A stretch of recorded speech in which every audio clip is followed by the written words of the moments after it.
Hi, Mom, Sir. My name is Chinelyn Aquino. I am 41 years old, a single mother of 3 kids, ages 19, 16, and 14 years old. I am a high school graduate and took up a vocational caregiver course. I was worked as a caregiver for elderly for 3 years in the Philippines.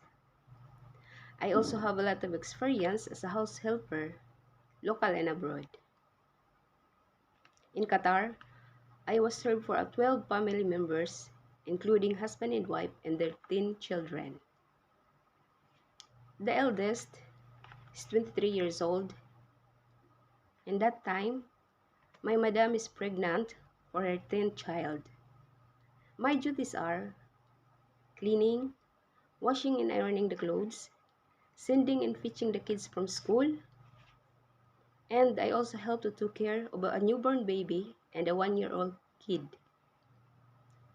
In 2002, I was worked as a private caregiver in Malaysia for a cancer patient.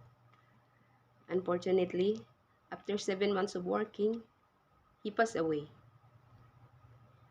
I am currently working as a private caregiver and a part-time cleaner here in Manila. Thank you and have a great day.